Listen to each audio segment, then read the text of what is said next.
Tap dancing legend Lionel Blair has been sentenced to 10 years in showbiz prison, the Slammer, for doing the foxtrot in a chicken coop. Welcome to WatchMojo UK, and today we're looking at the weirdest and wackiest TV talent shows. We'll be including celebrity programs and a few game shows too.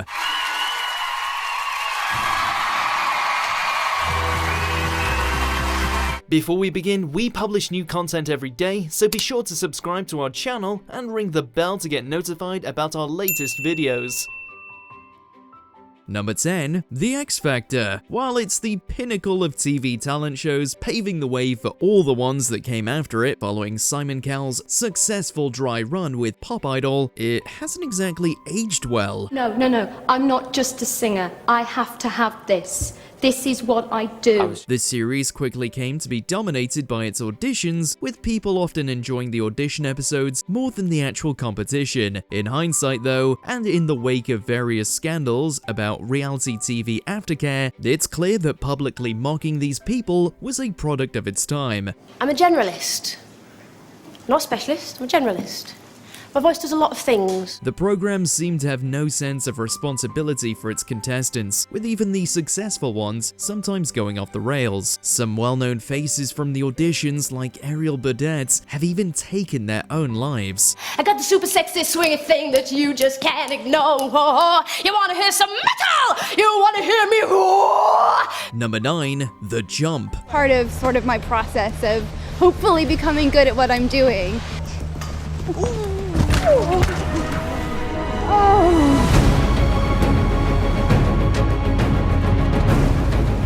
She celebrated a little. There were actually 4 series of The Jump over on Channel 4. Despite the hazards involved, stars were challenged to learn and compete in winter sports, but as you're probably aware, winter sports are some of the most dangerous ones out there. Though it was named for ski jumping, they also had to do skeleton, snow skating, and others. For some reason, I'm well sick at skiing, and I think it's because of my outfit, my clobber. It's all about fashion. As you may have guessed, injuries were rampant. The show was roundly panned, but even if it had been good, it's doubtful it would have survived for too long given the damage done. Even Olympic gymnast Beth Tweddle had a terrible time, eventually suing the producers over a serious back injury she suffered that required surgery. It was like being on a motorway hitting another car. It was horrific. Number 8. The Masked Singer. Ruby, Ruby, Ruby, Ruby.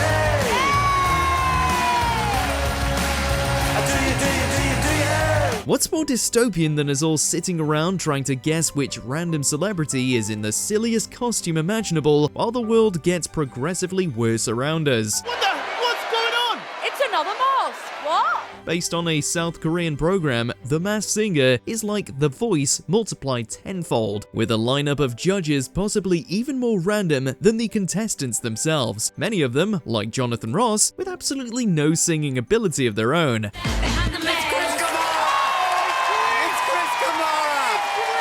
Football and broadcasting superstar. To make matters worse, they even let professional singers compete. Danny Jones from McFly managed to win one year, which hardly seems fair when he's going up against C-list actors and football commentators. It is Alan Johnson. It's Alan Johnson. Number 7. Pooch Perfect. This coat has to be dried flat, all facing down, because it's really quite a straight coat. So I want to see really nice, neat scissoring. Based on an Australian program that was also poorly received and short-lived, the British version of Pooch Perfect was hosted by Sheridan Smith. But even Smith, beloved as she is, couldn't get people to tune in to watch competitive dog grooming. So this little teddy bear is Barley the miniature poodle.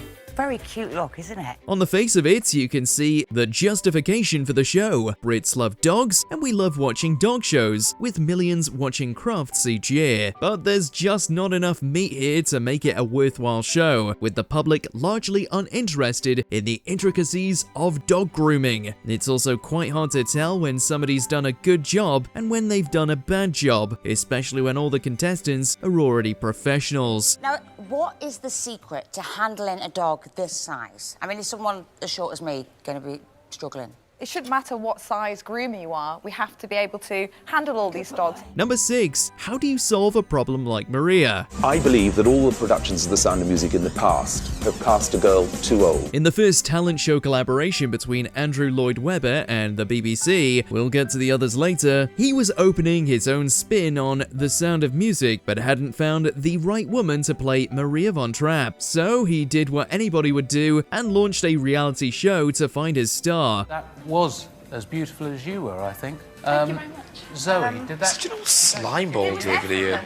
Your natural persona to us is a beautiful woman. Webber didn't even go to the first round of auditions, leaving it to his underlings, but then complaining about all the girls they picked. Say what you like about Simon Cowell, but at least he's there for every step of the process in his own programs. I could have danced all night. I could have danced all night. Webber didn't even turn up half the time, despite having personally invested £4 million in his bombastic revival. Back in London, our final 200 young Marias must first perform in front of Andrew's expert panel. Number 5. Tumble.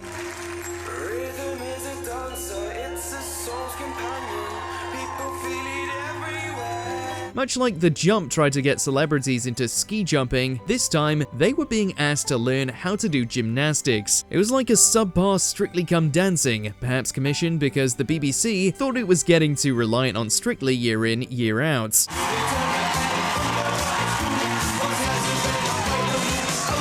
Unfortunately, it just didn't take off because gymnastics doesn't have the allure of ballroom dancing. The public is significantly less familiar with acrobatic routines and therefore not as able to tell when a performance is good or bad, which neuters the point since the public are the ones doing the voting.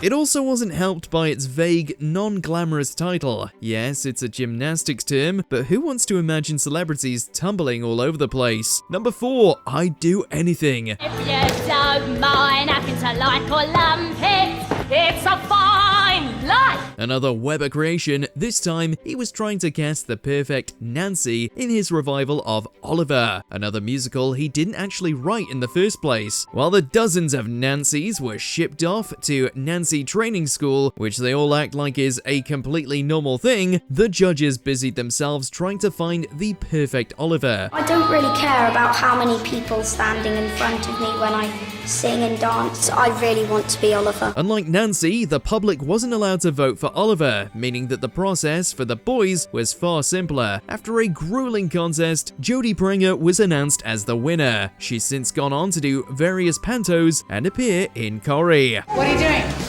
Flirting. In your real life, Zoe, if you ever did that to a man that you brought home from the pub, he'd just run out the door thinking you were nuts, wouldn't he? Yeah, he would. Number 3, The Slammer.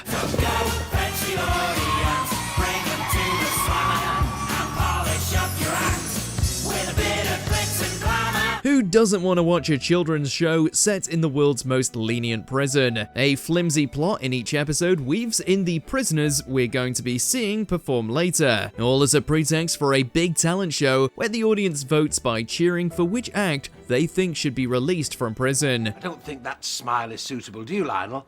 Sorry.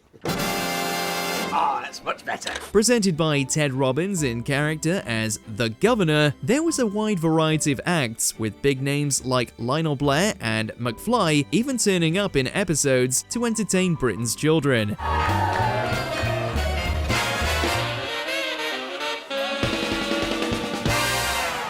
But it was also a platform for up-and-coming performers. Anybody from unicyclists to magicians were welcome in the Freedom Show. But still in the lead, the winners with 89.2 and going free is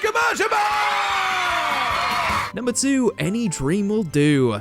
Thousands applied, but were soon whittled down to a dazzling dozen. The second time Andrew Lloyd Webber tried this novel approach to casting, he did put one of his own musicals in the firing line, trying to find a brand new Joseph for Joseph and the Amazing Technicolor Dreamcoat. He is You're Joseph. It's Lee! Perhaps he put one of his own shows on the line following Connie Fisher's success as Maria, with Lee Mead winning the role of Joseph. It's still fascinating that there were so many of these programs and that so many people tuned in, but for a while, British TV was nothing but talent shows.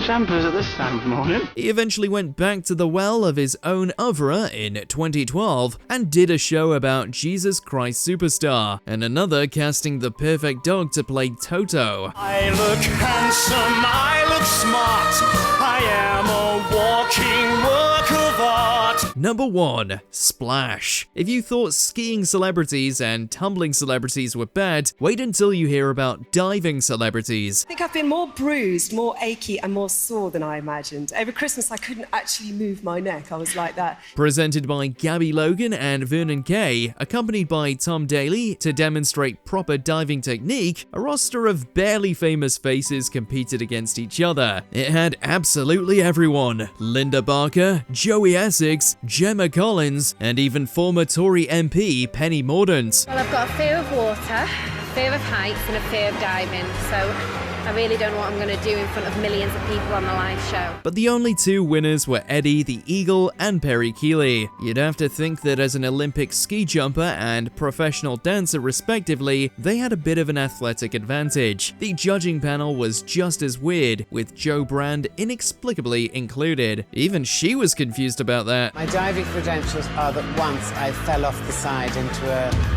pool. Let us know in the comments if you've ever appeared on a TV talent show.